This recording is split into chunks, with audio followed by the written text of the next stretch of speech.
Hi, hello, welcome. This is Let's Talk About Myths, baby. And I am your host, Liv, she who notoriously absolutely loves Theseus and thinks he did some of the best things in all of Greek mythology, rivaled only by Jason, who obviously also did some pretty amazing and respectable and kind things. Today I am here with a very special mini-myth. A story I haven't told before, but isn't it about time?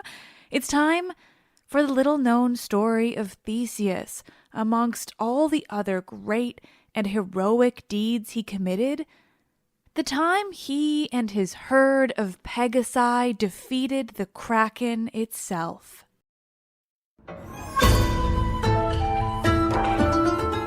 Mini-myth. Kind, noble Theseus, his herd of Pegasi, and the defeat of the Kraken.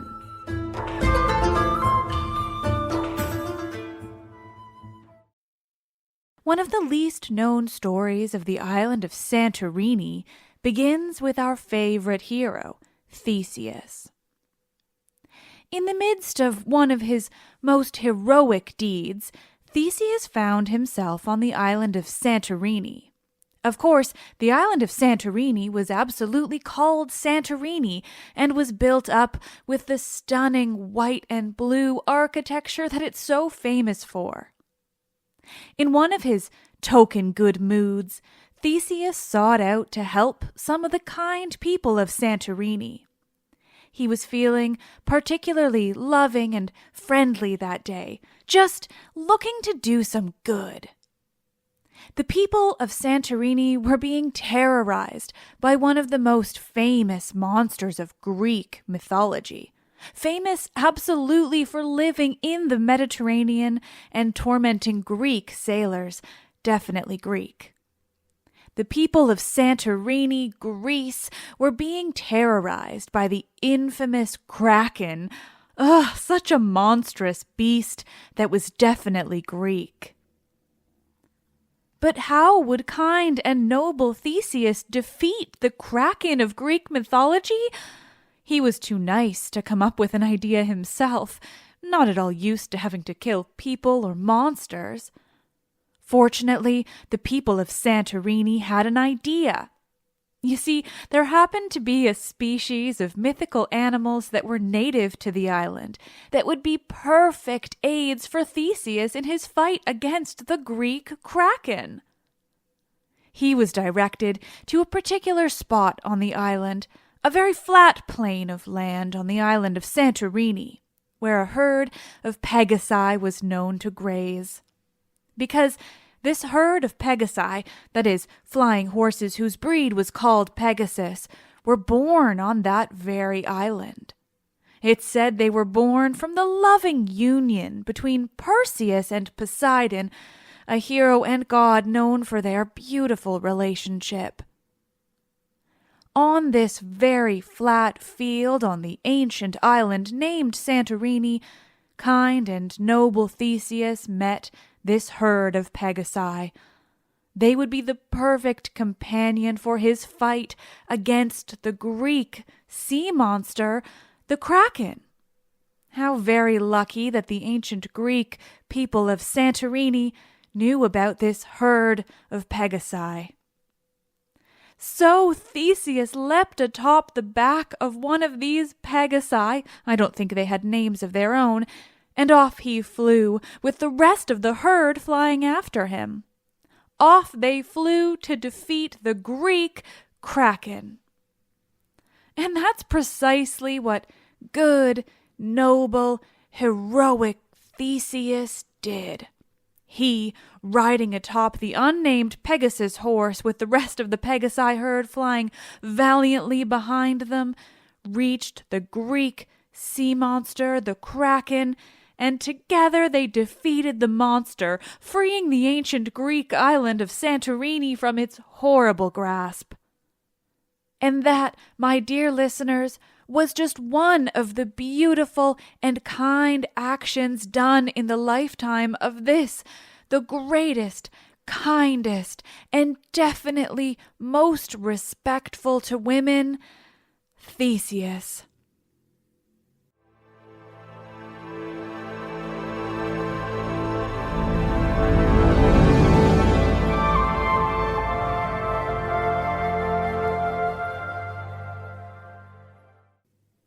JK. April Fools. Theseus was a piece of human garbage who did absolutely nothing redeeming. There was only one flying horse named Pegasus. God damn it. The Greek island of Santorini was called Thera in the ancient world and was volcanic and a mountain. And the Kraken is from fucking Norse mythology. But this was really fun.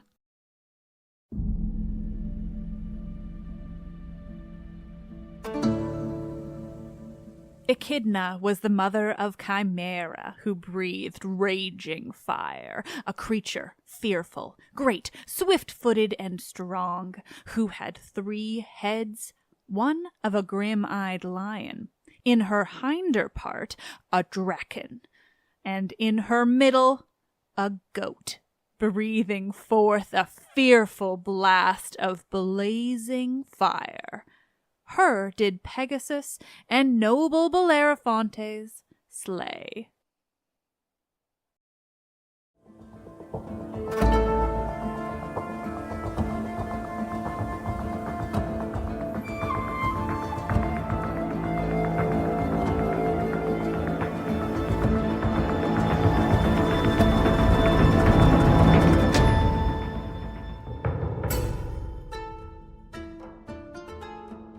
Oh, hello there. This is Let's Talk About Myths, baby.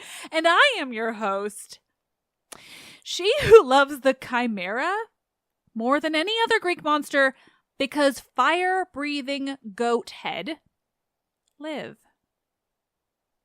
Lately, I've been looking really closely at what myths and plays that I still have to cover on the show, and equally closely at myths that are detailed and important and also just fucking super fun. That I may have already told, in the very early days of the podcast, before I had such a handle on ancient sourcing and nuance and history and the like. I know they say this a lot, but I was thinking about it again. There aren't a lot of, explicit mythological stories that I haven't already covered on the show. I've been doing this a while. There are lots of plays still to go, lots of characters still to examine, but in terms of detailed myths, well, I've covered most, if not all of them, which means revisiting others that I know I can do better, that I know I can share more details about, and frankly, sometimes it means revisiting stories that I just really want to tell again. For me, this is one of those. I've been calling this guy Belly Boy in my head for the last 2 days. I've been really struggling with my ADHD lately, and unfortunately, my brain really has trouble with episodes where I have to pull stories from nothing, or pull details from, I don't know, a bazillion different sources that all say different things, and none of it is a story or whatever. I love those episodes. I find them fascinating, but when they're a weekly occurrence, it means I have a hell of a lot of trouble keeping up. Just making sure I'm doing it quickly enough and that I still have time to also enjoy my life and work on other projects. And they're just not as fun for me. I find them rewarding and I like them, but they're not fun. But sometimes I need fun for my ADHD dopamine lacking brain. So after covering the fascinating Eastern origins of Aphrodite and even her time with Adonis, both of which are prime examples of the episode types that I struggle with, I wanted something that was just seriously fucking fun. Enter Bellerophon. Now, I originally told this story back in, I want to say 2018, so some time ago. Even back then, I framed the story as the forgotten hero of Greek myth, and it's still so damn true. He deserved his own episode back then, and he deserves another one now. Plus, there's a fucking monster with a fire-breathing goat sprouting off of its back. So again, this episode is for me. It's for my struggling ADHD. It's for my desire to enjoy my summer without working every moment of the day. And it's for my fucking obsession with the bizarre monstrosity that is the Chimera.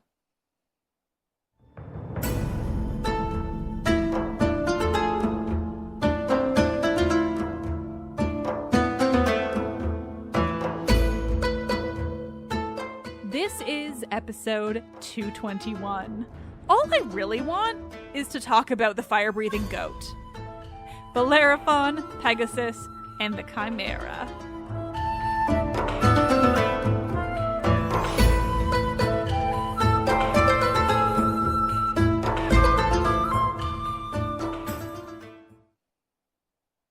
The quote that I read at the top of this episode is from Hesiod's Theogony. It's where we get my favorite detail about the Chimera, that she had a goat's head protruding off of her lion's back, and that it breathed fucking fire. But I'm getting ahead of myself because I love the Chimera too damn much. First, we have to talk about a king of Corinth named Glaucus, and a young woman from the royal house of Athens, Eurynome. Eurynome caught the eye of Glaucus, and, as men of Greek myth are wont to do, he immediately determined that he had to marry her. So unlike many of men of Greek myth, he actually looked at wooing her himself, putting in the work to show Eurynome that he could be the husband that she wanted and deserved. Eurynome, it seems, was also seriously lovely. She'd been taught crafts by Athena herself, and Hesiod even talks about how fucking great she smelled. He tells us that, quote, "A marvelous scent rose from her silver raiment as she moved, and beauty was wafted from her eyes." Interesting ways of describing how impressive she is, certainly, like talking about the smell of her clothes and beauty wafting from her eyes. I mean, still, the point remains, she was awesome, and Glaucus wanted her. With the help of Athena, he set out to impress her, like every modern woman wants to be impressed. He drove oxen for her. Fucking sexy, I know. You gotta love a man who can drive some fucking oxen. Whew. Well, for all Glaucus was seriously impressive in driving his oxen, Zeus wasn't having any of it. See, Glaucus was related to a certain man that Zeus wasn't particularly fond of, Sisyphus. Glaucus was Sisyphus's son, and he had angered Zeus so completely that Zeus was fully ready to take out his lasting fury on Sisyphus's children. Sisyphus, plural or possessive, is not an easy word to say. And yes, being reminded of this, it did give me the idea to talk about Sisyphus again in more detail, and the punishments in Tartarus generally, but for obvious reasons, that's coming in October. Today we want to know his son, who's angered Zeus just by the very nature of being Sisyphus's son. When Zeus saw that Glaucus was interested in marrying Eurynome, he determined that Glaucus would never be permitted to have a child with only one father. Which I know doesn't actually make any genetic or biological sense. We have to go with it. You'll understand the intent in just a moment. The point is that Zeus was going to ensure that any son of Glaucus was, well, not really a son of Glaucus. And it started immediately. Immediately after Eurynome and Glaucus married, because of course she was so fucking down for the man who was so talented at driving those oxen. Immediately after they married and went to, one imagines, making babies, Eurynome was also with Poseidon. Not Zeus, shocking, but Poseidon. And surprise, surprise, that encounter led her to becoming pregnant with a baby boy that she and Glaucus named Bellerophon. Kind of, but we'll get there. Now, gods, we all know Poseidon's MO, but we also know how I personally feel about that particular god, and I'm biased as all hell. So I'm just going to go ahead and make the educated guess that this encounter between Eurynome and Poseidon probably wasn't necessarily, sought after by Eurynome. The minimal details we have are from Hesiod, and gods only know. He doesn't ever weigh in on whether or not the woman was interested in the god's advances. But beyond Hesiod, we hear only that Poseidon is, indeed, the biological father of Bellerophon. But, like the other heroes with divine daddies, he's also referred to as the son of Glaucus, which just links back to Zeus's little curse on that king of Corinth.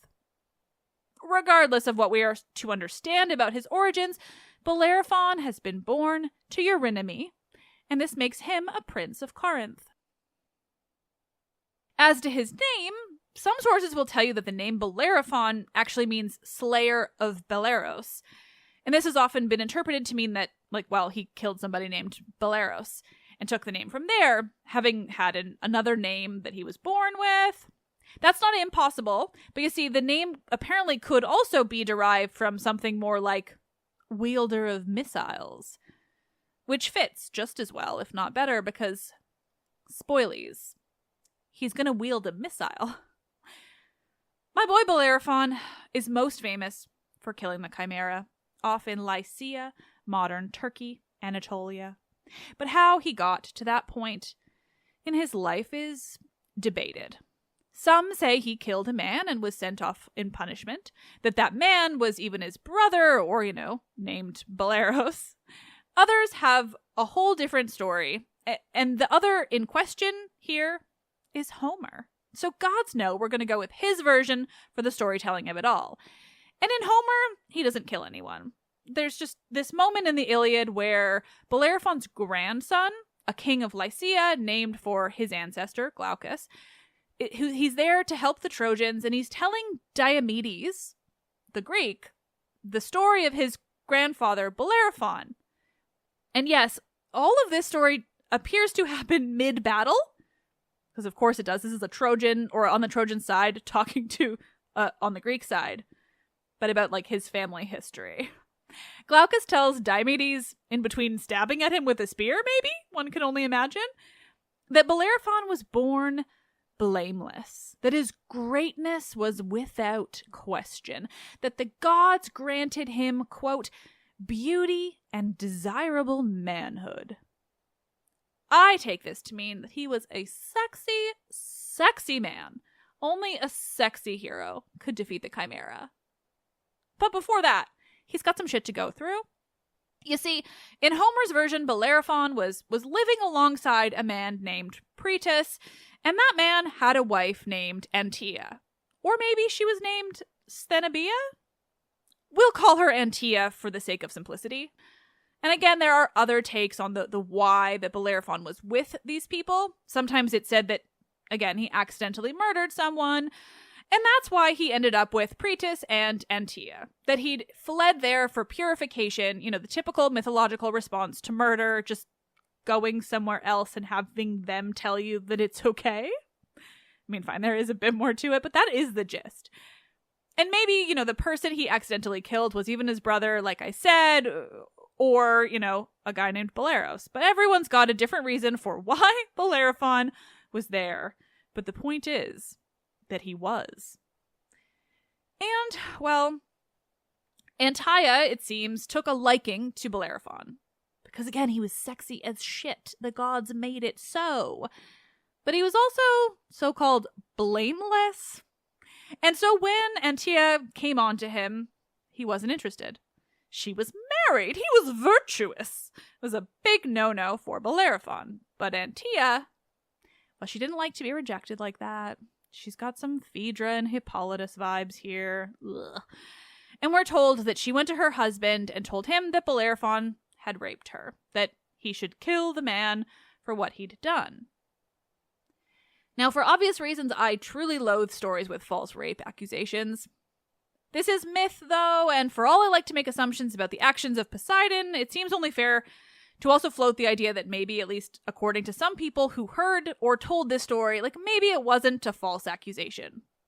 I would like to allow space for ancient people who might have seen it that way, but for the sake of Bellerophon and his story, we're sticking to the text that we have. And according to that, it was false. And Antea's husband was horrified, furious that Bellerophon would do something so treacherous and disgusting. I mean, good for him for being mad. But, well, he wasn't actually up for killing Bellerophon himself. Is this because he feared retribution from the gods? Maybe. Or was he just pretty fucking sure that he couldn't defeat a guy like Bellerophon? Also very possible. For the sake of the story, though, he sought to kill Bellerophon in a very creative way. He handed Bellerophon a tablet and told him to travel to Lycia, where Antea was from, to visit her father, Iobates, who ruled there. Bellerophon looked at the tablet that Pegasus had sent with him, but it looked like nonsense to him, just a few odd symbols inscribbled on the tablet. Nothing he recognized.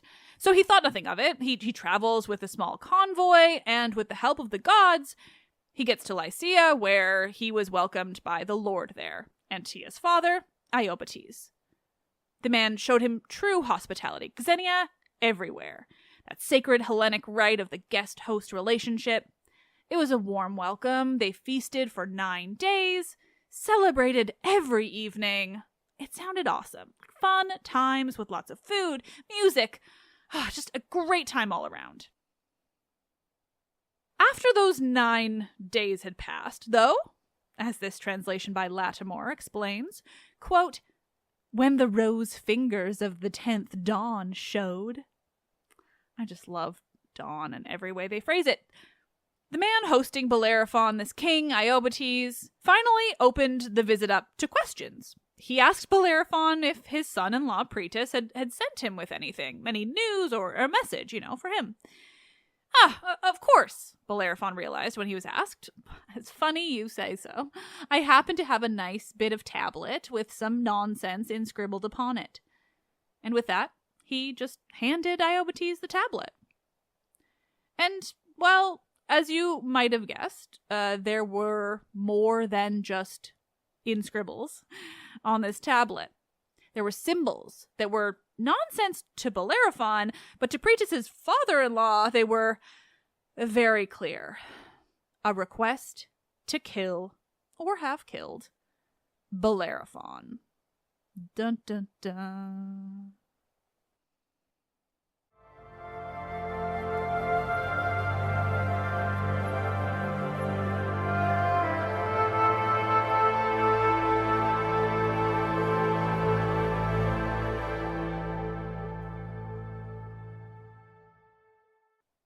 I don't know what I'm on in this episode, but I'm here for it. That damned tablet was coming back to bite Bellerophon right on his apparently beautiful and blameless ass.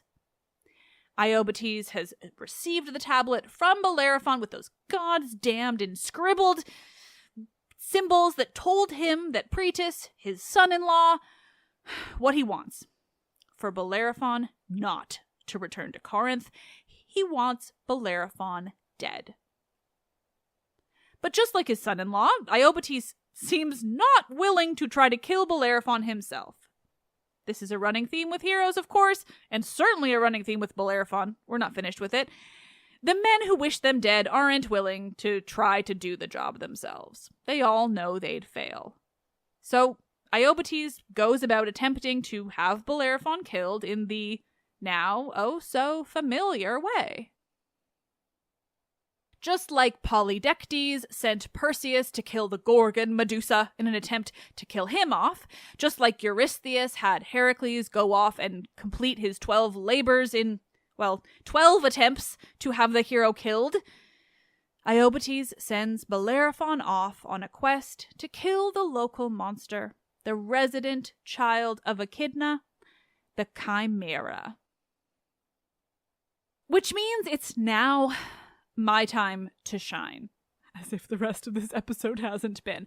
My time to regale you with the details on my all-time favorite Greek mythological monster, she who rules the plains of Lycia, causing trouble and fire in her wake, the fucking Chimera. Why is the Chimera so magnificent, you ask? Gods, that you even have to ask has me questioning all of your virtues, but fine, now let me tell you. There are so many monsters of Greek myth, and sure, they are all wonderful and weird in their own unique ways, but how many of them include fire-breathing goat heads? Exactly, just one. Not only does the Chimera appeal to every kind of monster that you might want, like big scary cat, check, angry serpent, check, furious fire-breathing head of an animal that otherwise should be harmless and silly, fucking check. Again, gods, I'm having fun with this episode. This is everything my weird and neurodivergent brain needed. Let me tell you more about my good friend, the Chimera. Firstly, for all the descriptions of ancient Greek monsters, for all they love to vary across the sources, be weirder in some than others, get blown out of proportion in later sources, the Chimera has stayed true to her origins. Or rather, her origins were true to her. See, both Hesiod and Homer agree on the key pieces of the Chimera, and that alone thrills me to no end. Those two sources rarely agree on things. They're in the vague realm of contemporary with each other, but they're often vastly different because they're two archaic sources that would go on to influence basically all the sources that we have, but they're often why things don't line up later on. But here, with the Chimera, here they can both agree very plainly. The Chimera was an enormous creature that might, for just a brief moment, appear like a lion. Sure, first glance, yeah, that's a huge and scary lion. I mean, isn't that enough to get your blood moving? Enough to make a hero's defeat of it pretty damn impressive? I mean, Heracles got famous for killing just a lion. But then, the Chimera is so much more than the Nemean lion.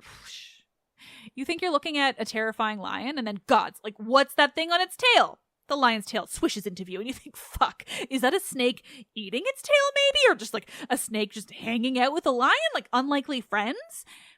No, its tail is the snake, and gods, is that snake angry. Fuck, that's enough to really get the fear moving. Anyone would be peeing themselves seeing something like that. But then, it's not finished scaring the living daylights out of you. No, it's not. A furious, growling, echoing bah erupts from, that's right, the angry, fire-breathing goat's head that's protruding from the Chimera's back. And that's when most people would just drop dead in fear right there. I mean, it's got 3 heads. They're all different. They're all scary. They're all angry as hell. And fine, one is a goat, which you might think for just a split second might actually be reassuring. I mean, it's a goat. They're chill. They're harmless. They just eat grass. Not this one. It breathes fucking fire. God damn it. And if you think I didn't go and find the description of the Chimera from Homer in 4 different translations, just for the sake of it, then you don't know me at all. Richard Lattimore translates my favorite monster as, quote, a thing of immortal make, not human, lion-fronted and snake behind, a goat in the middle, and snorting out the breath of the terrible flame of bright fire. Samuel Butler, a half a century earlier, speaks of my monstrous friend as, quote, savage monster, the Chimera, who was not a human being but a goddess, for she had the head of a lion and the tail of a serpent, while her body was that of a goat, and she breathed forth flames of fire.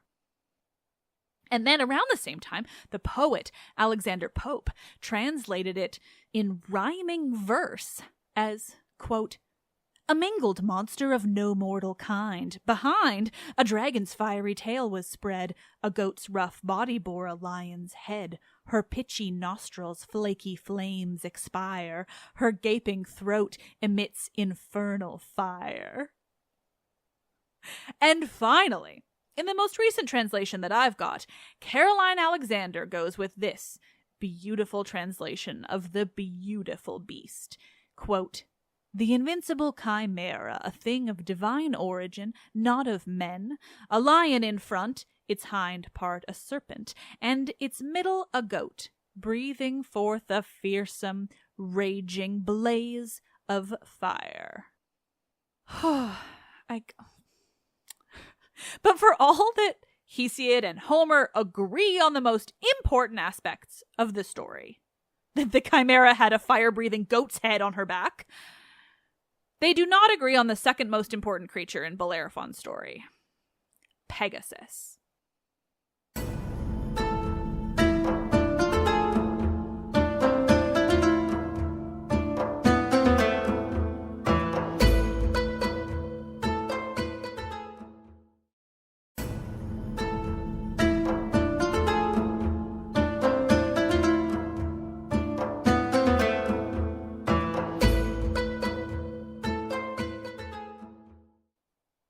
I said this when I first told you all the story of Bellerophon, and I will say it again. If there are any 2 male characters from Greek myth who have been most wronged by modern reception, it is these 2. Pegasus gets his due in reception, sure. Who doesn't love the tiny boy in Disney's Hercules? But where is poor Bellerophon? And why is Pegasus always shown being ridden by Perseus? Often while he goes off to kill Medusa, a physical impossibility. These two just never get their stories told right. But hey, that's why I'm here. Hesiod, you see, tells us that Bellerophon was riding Pegasus when he went to kill the Chimera. He even gives Pegasus credit in helping Bellerophon do it. But Homer makes no mention of everyone's favorite flying horse. Rude.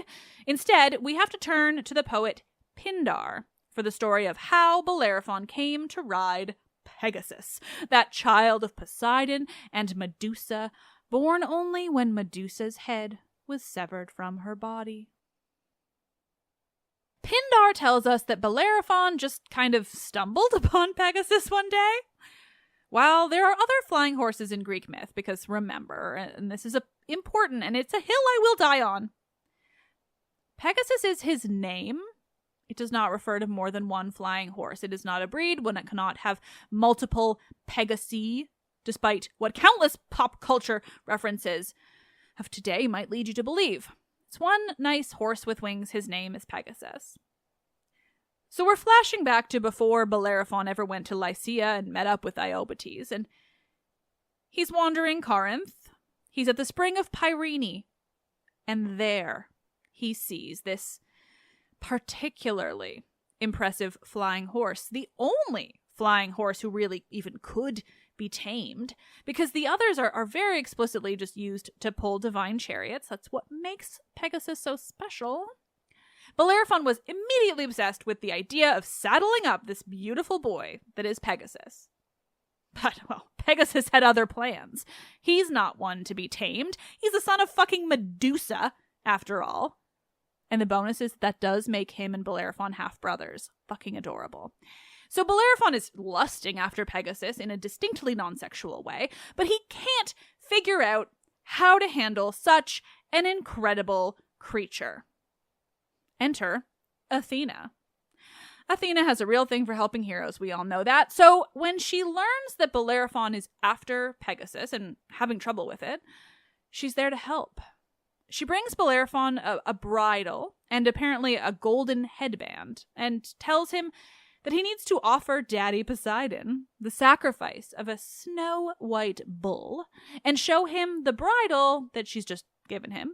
And between those two offerings, Daddy Poseidon will help him tame Pegasus. Bellerophon did as he was told, and lo and behold, it worked. He was able to get the bridle on Pegasus, and its magic acted immediately, calming the beautiful winged horse and allowing Bellerophon to mount him up and fly off into the sunset. Or rather, wherever it was that Bellerophon was headed at the time, because this would have happened all before he went to Lycia, like I said.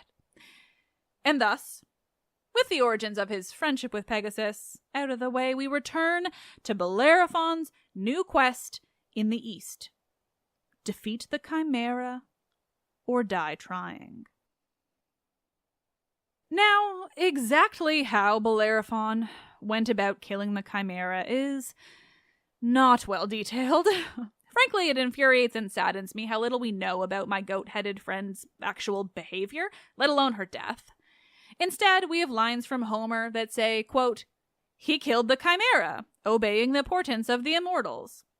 Except Homer, dude, what were the portents? And that is literally all the Iliad has to say about it. Not even a full sentence. Meanwhile, Hesiod isn't any better. He says of the Chimera, quote, "Her did Pegasus and noble Bellerophon slay." Helpful, dude. Another Hesiod fragment adds that Bellerophon and Pegasus caught her in some way. So, that's helpful, I guess, maybe? Pindar says simply that he felled her. Even worse.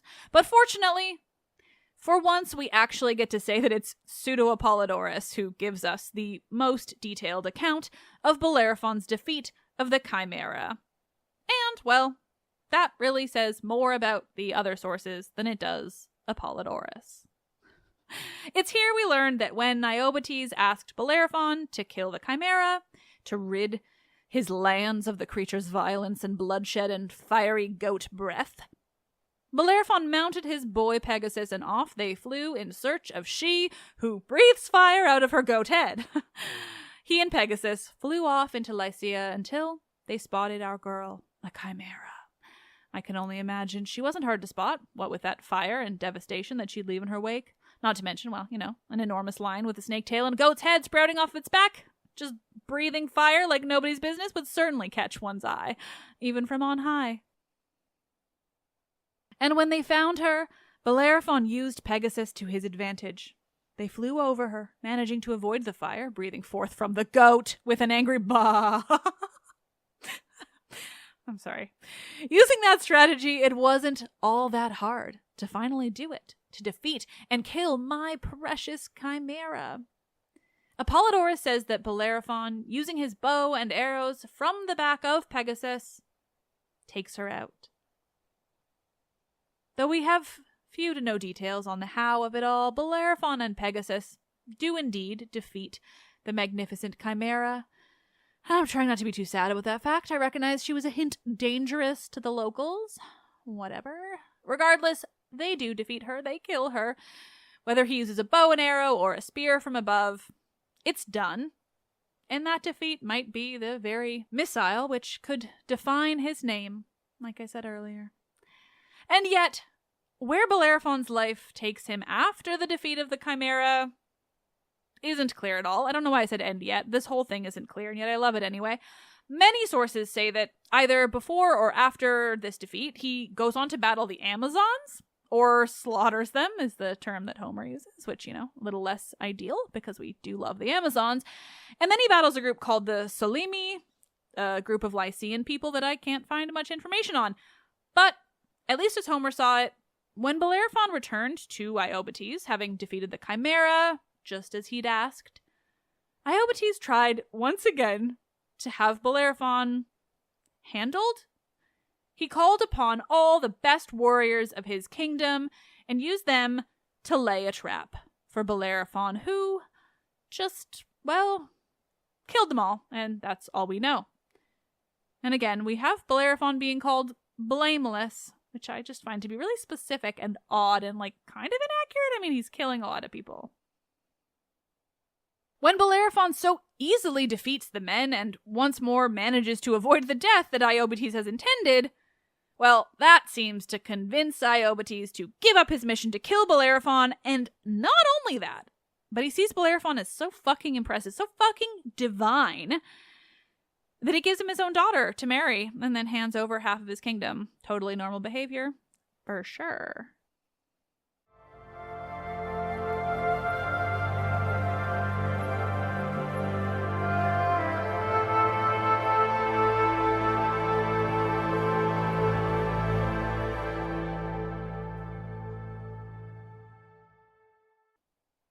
Even though Iobates' behavior after Bellerophon, kills all his men, seems bizarre as all hell, it's important, because while we don't have this daughter's name, even though I think sometimes she's known as Sthenobia instead of Antia, it doesn't matter, it's a different daughter of Iobates, that much we know. But we're told that this possibly unnamed woman that Bellerophon marries bears him 3 children, Isandros, Hippolokos, and Laodamia. And it's Laodamia who later catches the eye of none other than Zeus and becomes the mother of Sarpedon, one of the most famous warriors of the Trojan War. As for poor Bellerophon's fate, well, it's also uncertain, but never good. Homer says that, for reasons he doesn't explain, Bellerophon is hated by all the immortals, and because of that, he's just forced to wander alone, quote, eating his heart out, skulking aside from the trodden track of humanity. Pindar, meanwhile, in one of his Olympian odes, says plainly that Bellerophon's fate is just best not even spoken of. And in one of his Isthmian odes, he says that Bellerophon, quote, thought to reach the abodes of heaven and share the company of Zeus. Sweets gained unrightly await an end most bitter. And that is the most common fate of Bellerophon, even if it's always lacking in detail. That for whatever reason he tried to fly Pegasus up to Olympus itself, to the realm of the gods, and that his hubris in thinking himself worthy of such a thing angered the gods, and he fell from Pegasus's back, plummeting to the earth and to his death. Pegasus, though, was not blamed by the gods and was given a spot on Olympus amongst Zeus's own horses. Bellerophon is just fascinating. He both fits the typical hero narratives and then, doesn't at all. That he angers the gods so completely, that his death is so tragic and violent. None of it really fits with the usual, nor is it at all, explained in the sources that survive. Gods, I want to know what he could have done to anger the gods like that. I don't think it's just the Sisyphus of it all. We have no explanations, and yet he just has this horrible, tragic end that we hear about alongside how impressive and wonderful his grandchildren were. Love it. Weird. Love it.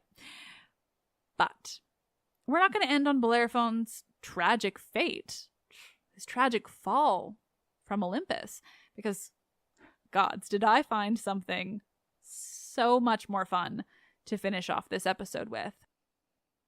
The work of a fine fellow by the name of Pegasus, who we think was from around the 4th century BCE, as he was rumored to have known Aristotle. And well, Pegasus, you see, he wrote a work called On Things Not to Be Believed, where he broke down certain myths and explained... Well, I'm just going to read it to you. This translation is by John Brady Kiesling and is used via Topos text. I've linked to it in the episode's description. They say that the winged horse Pegasus carried Bellerophontes. In my opinion, this horse could never be, not even if it had all the wings of the birds, for if there had ever been such an animal, there would be one now. They say it killed the Chimera of Amisadorus. The Chimera was a lion in front, a serpent behind, a chimera, a goat in the middle. Some think such a beast had 3 heads and 1 body. It is impossible for a snake, a lion, and a goat to use the same food, and naive to think something with a mortal nature could breathe out fire. For which of the heads would the body obey? The truth is this. Bellerophontes was a man, a fugitive of Corinthian race, a gentleman. Having built a long ship, he was plundering the coastal places. The ship's name was Pegasus, as even now each ship has a name, and the name Pegasus seems to suit a ship better than a horse. King Amisadorus lived on the Xanthus River on some high mountain, from which the telmissus, wood, substance, is deposited.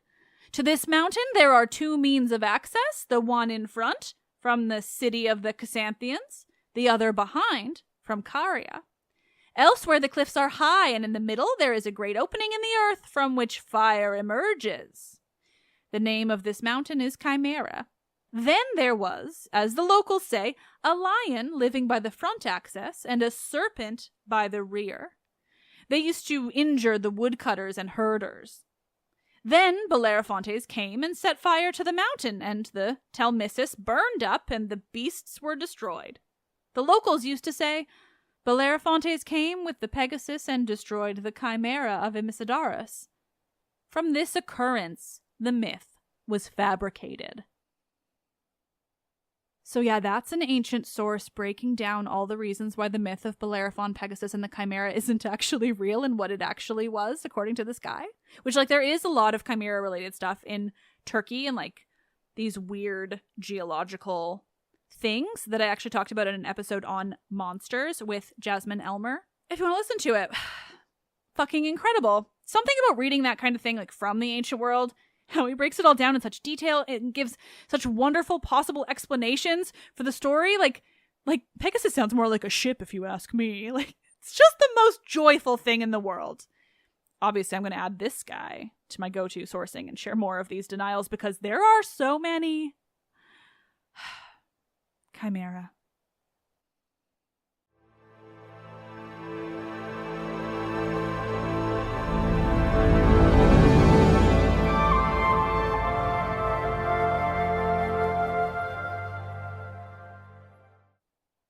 Oh, nerds. Thank you so much for listening. Did I start calling, like I said earlier, I dropped it in because I was too excited, but I only wrote it in the script here. I started calling Bellerophon Belly Boy aloud, just in my apartment while talking to myself and writing the script. Did it give me everything my ADHD brain needed, though? Oh my god, all the dopamine I could positively ask for. I wrote this script in like 3 hours. I recorded it with the happiness of a fucking child with candy. I don't even know. Anyway, gods, I hope you enjoyed this one as much as I did, because it's so fun for me to revisit and dig a little deeper, and also just like tell the story again and yell it all to you again. It's just fascinating to me that this myth is so incredibly underrepresented in the wider appreciation of Greek myth. Like, it is objectively fascinating. It isn't more problematic than most. It's certainly on par with many of the heroes. God, this man is better than Theseus, you know? He was propaganda, so fine. And Pegasus, like, he's the real guy who rode Pegasus, the only guy who rode Pegasus, the realist. And of course, the most important part, the star of the show, the fire-breathing goat head that is the Chimera. The world is seriously missing out when it comes to this story. Bellerophon deserves the world. The Chimera deserves the fucking universe. Of course, a big reason for its lack of broader representation is that it doesn't really have one great go-to source for the story, like so many others. Instead, like, much of it is told in the Iliad, but then not Pegasus. He's elsewhere, and he's a more famous one. So I think it all just ends up, like, kind of lost in the noise. If only we had Euripides' lost plays, because guess what? He had a play called Bellerophontes and another called Sthenobia. That's the alternate name for the woman again at the beginning. My kingdom for a fucking time machine. I'm losing it. This is so much fun. As always, we're going to end with a 5-star review. And I realize I'm going to bring it down a little bit with this one, but like in a good way. This one is from Kelda252 in Great Britain and says, "You got me through it. New work stresses, ADHD hyperfocuses, burnout, and coming out. Your podcast has got me through it all and has just been the perfect affirmation for my interests and appreciating my quirks along with the wild and fascinating world of Greek myths. This is so much more than a podcast, and I can't wait to see where you take it. P.S. Downloading this blasted app, recovering my Apple ID, forgetting all passwords ever, and giving it up to make a new one has taken my poor ADHD brain all evening, and I only push through thinking of you and your determination to finish the Thesmophoriadsusai and the Aeneid. Hats off to you, Liv. P.P.S. I'm truly, madly, deeply not a farmer." That one made me so happy for so many reasons. One, I get it with the ADHD. That's the entire reason this episode exists, because my ADHD hated me and I just wanted one that I could like love and do quickly and feel such incredible joy. And also the fact that you did that much work, like seriously, thank you. I really, truly appreciate it. And I'm really glad that you identified with the determination that I had to finish the Thesmophoriadsusai. And also, yeah, I'm not a farmer. Not a farmer, but I do truly, madly, deeply love the Chimera. And I hope you all are listening to this and you listened to last week's Q&A episode where I explained the true joy that is truly, madly, deeply. I'm going to do it all over again just in case. For the 6 years of this podcast, I have been peppering in the phrase truly, madly, deeply because I just find it silly and joyful. But for me, I'm quoting the 90s perfection that is Savage Garden, because I'm an old millennial. And then I found out last year through some listeners that so many of you younger people have been thinking this entire time that I've been quoting One Direction because I guess they have a song called that. And honestly, nothing has made me happier than learning that like my stupid phrase that's literally from like a 90s rock band that very few people care about unless they're smart, has just like spread and I don't know. I like that it's got a Harry Styles reference in it too. Like, I like him. I've never paid attention to One Direction. I'm sorry. Anyway, for those of you who've been thinking that I have been quoting One Direction this entire time, one, thank you. You bring me so much happiness. Also, please go look up the Savage Garden song Truly Madly Deeply because it is so good. Let's Talk About Myths Baby is written and produced by me, Liv Albert, who still loves doing this show so fucking much if that's not obvious. Like, sometimes I just need one of these episodes to just brings me all back, you know? Like all the reasons why I do this. Michaela Smith is the Hermes to my Olympians. She's the best. She handles so many podcast related things. God, it's just like honestly everything. Michaela, you're wonderful. The podcast is hosted and monetized by iHeartMedia. Help me continue bringing you the world of Greek mythology and the ancient Mediterranean by becoming a patron, where you'll get bonus episodes and more. Visit patreon.com/mythsbaby or click the link in this episode's description. This was some of the most fun I've ever had recording and writing this podcast. Thank you all so much for listening. I fucking love it here. I am Liv, and I love this shit, but mainly the fire-breathing goat head. Like, just imagine the bah.